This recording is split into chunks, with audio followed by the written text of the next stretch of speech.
Hey everyone, welcome back to our podcast. Today we're talking about something a lot of English learners can relate to, the mistakes we made while learning English. Oh yeah, this topic hits hard. I made so many mistakes that sometimes I wonder how I even ended up speaking English. Same here, but honestly, that's how you grow, right? You make mistakes, you learn, and you keep going. Exactly.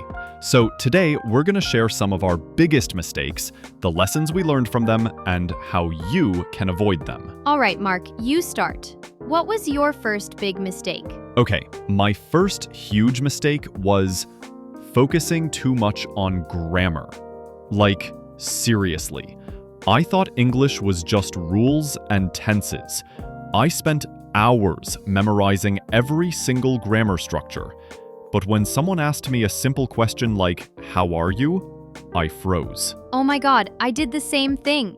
I used to study from those boring grammar books. I could tell you what the past perfect continuous was, but I couldn't order a coffee. Exactly. I was scared to speak because I didn't want to sound wrong.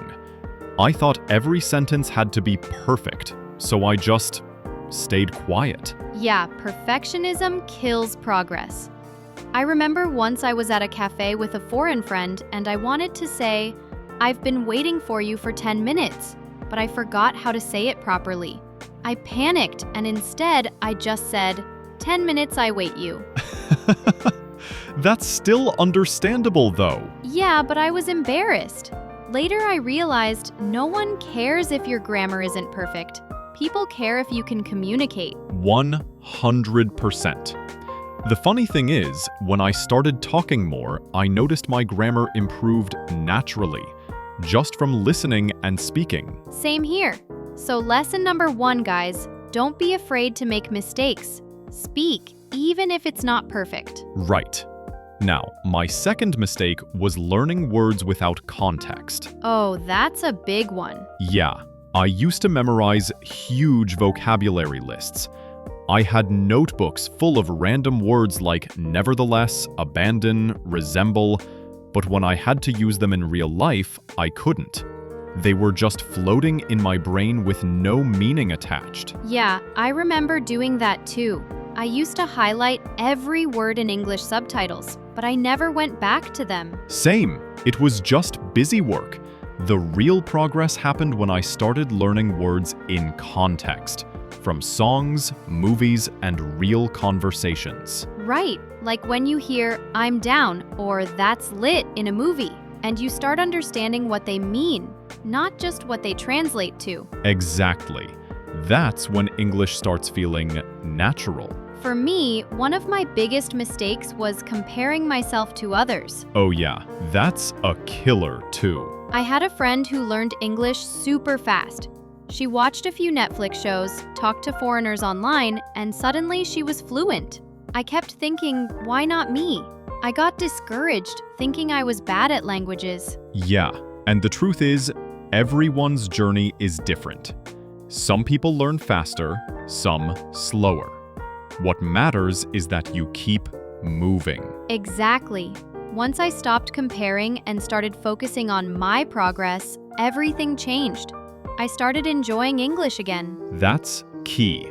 And honestly, when you enjoy the process, you improve way faster. That's key. And honestly, when you enjoy the process, you improve way faster. So, to sum up part 1, our first 3 mistakes. 1. Focusing too much on grammar. 2. Memorizing words without context. 3. Comparing yourself to others.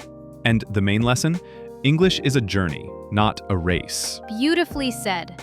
In part 2, we'll talk about even more mistakes, especially the ones that actually slowed down our progress after we already started speaking English. Yeah, like overusing subtitles or getting stuck in your comfort zone. Exactly. So stay tuned and remember, making mistakes is just part of learning. So, to sum up part 1, our first 3 mistakes. 1. Focusing too much on grammar. 2. Memorizing words without context. 3. Comparing yourself to others. Yeah, those were some tough lessons. But the funny thing is, the mistakes didn't stop there. Even after I started speaking English, I still found new ways to mess up. Oh, same here. I used to think, okay, I can speak now, so I'm done. But actually, that's where the real challenges begin. Exactly. So today, we're diving into the next stage, mistakes we made after we already started speaking English. Let's do it. So what's first? All right, mistake number 4. Depending too much on subtitles. Oh yes, that one hits home. I used to watch everything, movies, TV shows, even YouTube with subtitles on. I told myself I was learning, but in reality, I was just reading, not listening. Exactly. I remember watching Friends with subtitles for years. I could quote every joke, but when someone spoke fast in real life, I couldn't understand a word. Right. The problem is that subtitles make you lazy. Your brain doesn't even try to catch the sounds or rhythm of real speech. So how did you fix it? I started small. I turned off subtitles for short videos first. At first, it was hard, like really hard. But then, my ears started to wake up. I began catching phrases, tones, expressions. That's a good tip. For me, I used to keep English subtitles but cover half the screen. That way, I could only look when I really needed help. Smart. So, yeah, lesson learned. Subtitles can help, but don't depend on them forever. All right, next mistake. Thinking passive learning is enough. Oh yeah, that's a big one. Like, I used to believe watching movies, listening to music, and reading Instagram captions would somehow make me fluent. Same. I used to say, I'll just watch Netflix every day. That's my English class. Yeah, but it doesn't work that way. Nope. You can't learn to swim by watching people swim. You have to jump in. That's the perfect metaphor. Passive learning helps with understanding, but active practice, speaking, writing, thinking, that's what builds fluency. Exactly. I started improving much faster when I began talking to myself in English. Like, I'd describe my day or argue with myself out loud. Sounds crazy, but it works. I did the same thing. I used to talk to my cat in English every morning. Hey kitty, how was your night? See, that's perfect. The point is, don't just consume English. Use it. Right. So that's mistake number 5. Thinking you can learn just by listening or watching. Exactly. Okay, what's next? Mistake number 6. Avoiding native speakers. Oh yeah, that's a scary one for many learners. Totally. For a long time, I avoided talking to natives because I was afraid they wouldn't understand me. I thought, I'll talk to them when I'm fluent. And that day never comes, right? Exactly. You keep waiting for the perfect moment, but it never happens. So you stay stuck. I remember the first time I talked to a native speaker online. I was so nervous I almost hung up before saying hi. But then the guy said, "Relax, your English is fine." That moment changed everything for me. Yeah, most natives are actually super patient and supportive. They don't care if you make mistakes. They care if you try. 100%. And it's the fastest way to grow. Nothing improves your confidence like a real conversation. Exactly. Even short chats help. I used to play online games and talk in voice chat. At first, I said only hi or thanks. But over time, I started saying more and more. That's awesome. So guys, don't hide from natives. Go talk, even if your English isn't perfect. That's the only way to make it better. All right, last one for today. Mistake number 7.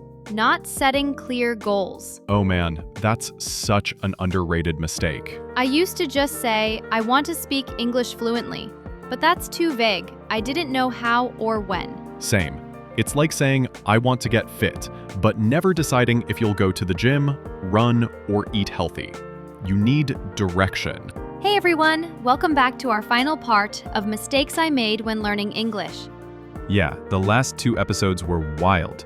We talked about grammar obsession, learning words without context, subtitles, and even being scared of native speakers. And today, we're diving into something a little deeper: mistakes we made after we became fluent. That's right, because being fluent doesn't mean you've stopped learning. It just means the mistakes change. So let's jump right in. The first one's a big one: thinking your English is good enough, and then just stopping. Oh yeah, I remember when I reached that stage. I could talk, write, and watch movies easily. So I thought, cool, I made it. And then I stopped practicing. Same. For months, I didn't read anything in English. I barely watched anything new. And guess what? I started forgetting. Exactly. English is like a muscle. If you don't use it, it gets weaker. Right. It's not like riding a bike. You can lose it if you stop. So true. That's why even now, I keep my English alive by doing small things: journaling, watching videos, reading articles, or just thinking in English. Yeah, maintenance is key. You don't have to study hard forever, but you do have to stay connected to the language. Oof, that one's personal for me. Me too. I used to think as long as they understand me, it's fine. But pronunciation isn't just about being understood. It's about confidence. 100%. When your pronunciation sounds natural, you feel more fluent. Yeah, and people listen differently. When you speak clearly, they take you more seriously. The problem is, most learners never practice pronunciation. We study words and grammar, but we never train our mouth muscles. Exactly. I didn't realize how important mouth movement was. Tongue position, breathing, stress, rhythm, until I started shadowing videos. Oh, shadowing is the best. I used to mimic short clips from TED Talks. I'd pause, repeat, copy tone and energy. It was fun, like acting practice. That's a great exercise. For me, I mimicked podcasts and YouTube creators. Over time, my speech started to sound smoother, and I stopped translating in my head. So yeah, don't skip pronunciation. It's not about having a perfect accent. It's about sounding natural and confident. Oh, that classic one. Yeah, I think every learner goes through it. I used to translate every single sentence before speaking. Same, and it makes your brain so slow. Exactly. It's like trying to run with weights on your legs. I remember once I was talking to a friend and she said something funny. I understood it, but by the time I finished translating my answer, she'd already changed the topic. Been there. The key is to train your brain to think directly in English. And you can do that by using English in daily thoughts. Like when you cook, describe what you're doing in English. When you walk, talk to yourself in English. Yeah, or even change your phone and apps to English. That helped me a lot. Same. It's a mental switch. Once you stop relying on your native language, everything becomes faster and more natural. I feel like this one kills progress for so many people. Oh yes. You learn something new, but if you don't review it, your brain just forgets. Exactly. I remember learning 1,000 new words with flashcards, and then 2 weeks later, boom, gone. Yeah, same. That's why spaced repetition is so powerful. Totally. Review things after 1 day, then after a few days, then after a week. That's how you move words from short-term memory to long-term. It's like watering a plant. Do it regularly, not all at once. Yeah, no one grows by studying 8 hours one day and nothing the rest of the week. Consistency always wins. Right. And reviewing can be fun. Use games, songs, or stories. Make it emotional so your brain remembers it better. Okay, this one's huge. Oh yeah, I used to think real English is only the formal one from textbooks. Same. I used to say things like, I do not know, instead of, I don't know. It sounded robotic. Yeah, like a polite robot. The truth is, natural English is full of slang, contractions, and expressions. Right. If you want to sound fluent, you need to understand real English, the one people use in daily life. Exactly. Watch YouTubers, listen to podcasts, notice how people actually talk. Don't be afraid of informal language. It's part of the culture. Yeah, learn to switch between formal and casual depending on context. That's what real fluency means. Oh, the never-ending trap. Yeah. I used to compare my English to YouTubers or people online and feel like I'd never catch up. Same. But comparison kills motivation. Everyone has their own rhythm. Exactly. Some people study 2 hours a day, others just 15 minutes. What matters is staying consistent. I remember realizing one thing. English is not a race. There's no finish line. Yeah, the goal isn't to be perfect.